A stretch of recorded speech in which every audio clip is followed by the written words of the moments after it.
We're at the Marina Boulevard in San Francisco, where the proceedings for the International Yoga Day are currently underway. The guest of honor, Finance Minister Arun Jaitley, joining us here. Mr. Jaitley, appreciate you joining us here.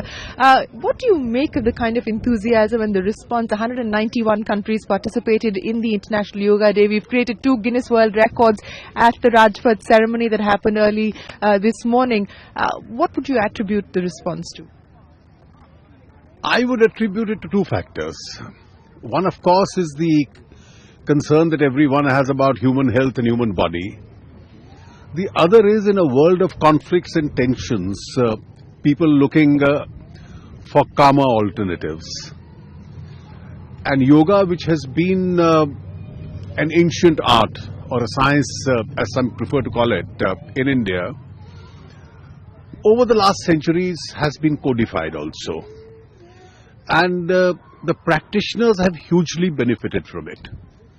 And today, we've reached a situation, as I mentioned, it's defying any kind of a religious barrier, it's defying geographical barriers, and you have the United Nations sponsoring the International Yoga Day, 191 countries, and the participants in all these programs world over are not merely people of Indian origin, they are people from all nationalities and communities.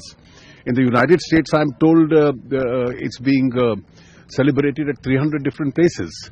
And that itself shows the immense reach and popularity and acceptability with yoga world over is acquiring. You know, it's often said that India must leverage its soft power, whether it's through yoga or it's things like Bollywood. We saw the reception that Bollywood has got in China, for instance, with an MOU being signed with the Chinese government to try and promote films there. How do you leverage further India's soft power to further our global aspirations? Well, I think there are many aspects of it. We are one of the oldest civilizations, and therefore the impact of that, the impact of cinema, the impact of society, the impact of individuals, the impact of our ancient medicinal treatments, and yoga, of course, and sports. If we can develop a core competence in some areas, they are all different ingredients of soft power. Yoga is all about finding the center and the art of alignment. In politics, how do you find your center and how do you align yourself to the various pulls and pressures that you face on a daily basis? No, I think probably the 2 operate in different fields, but with the kind of tensions one goes through, it's always good to have a few moments all by yourself and be a practitioner. Do you practice yoga yourself? I used to. I now also, I of course walk a lot every morning. I also have some treatment like the pressure points treatment, etc., which keeps you in good shape.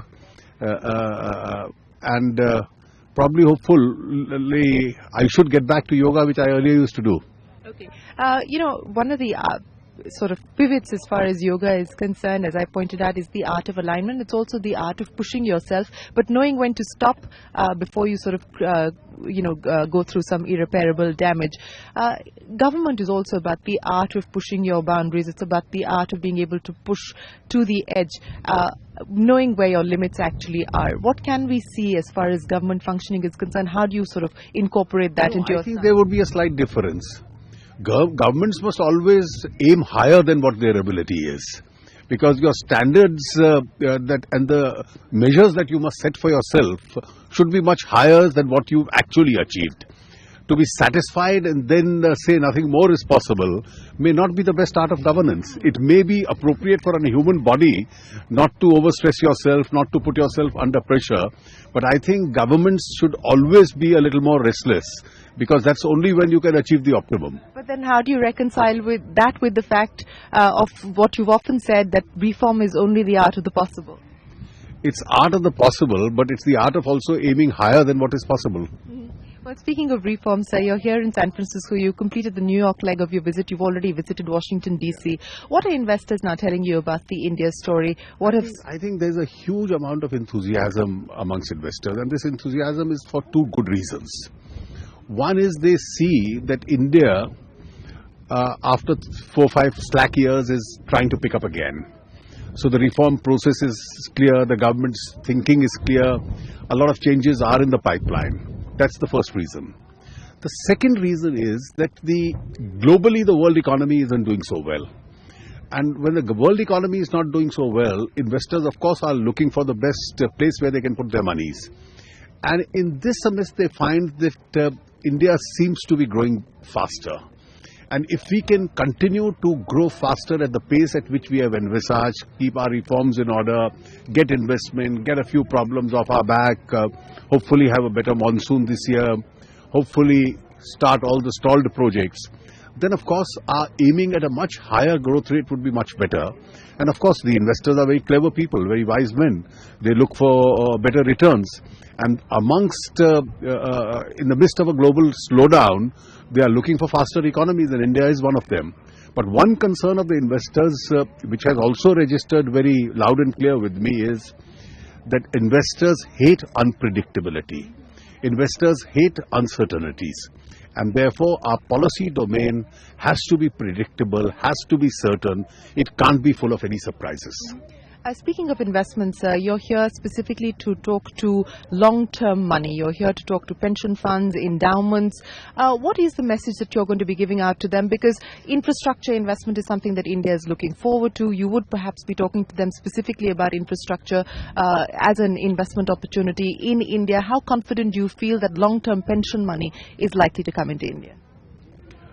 Well, long-term money is essential and needed because infrastructure can't have immediate returns. Infrastructural returns will be over a period of time. And India needs to cover up the lost time that it's had as far as infrastructure is concerned. And therefore, our projects must be expeditious. Our projects must be delivered fast. And therefore, the returns on the projects should be better for them than what they can expect in other parts of the world. But do you feel confident that the CalPERS of the world will be looking at getting into India anytime soon? You see, I think we have to restore back. Partly we have, and I think over the next 1 or 2 years we have to continue to restore the credibility of the Indian economy. It's only then that investors world over are going to feel comfortable. The initial signs are good, but I think this is momentum which has to be sustained over a period of time. So you're also in the innovation capital of the world, Silicon Valley as some would call it. What is going to be the message specifically to the Amazons, the Googles? They have raised concerns about the grey areas as far as FDI regulation is concerned, especially to do with e-commerce, for instance. But what would the message really be to the Valley when it comes to investing further in India? Well, I think in technology areas, India's participation, whether in India or in the Silicon Valley, has been huge. India is a natural ally in terms of human resource, in terms of technology innovations as far as the Silicon Valley is concerned. And therefore, whatever concerns, I'm yet to begin my dialogue today. I've just arrived in San Francisco. And therefore, once I discuss with them, I am going to be in discussion with my colleagues in India as to if there are any hurdles in that investment coming in, they must be removed. Because I think the starting point of any big economic activity has to be investment. You can't be investment starved and then say we are going to grow.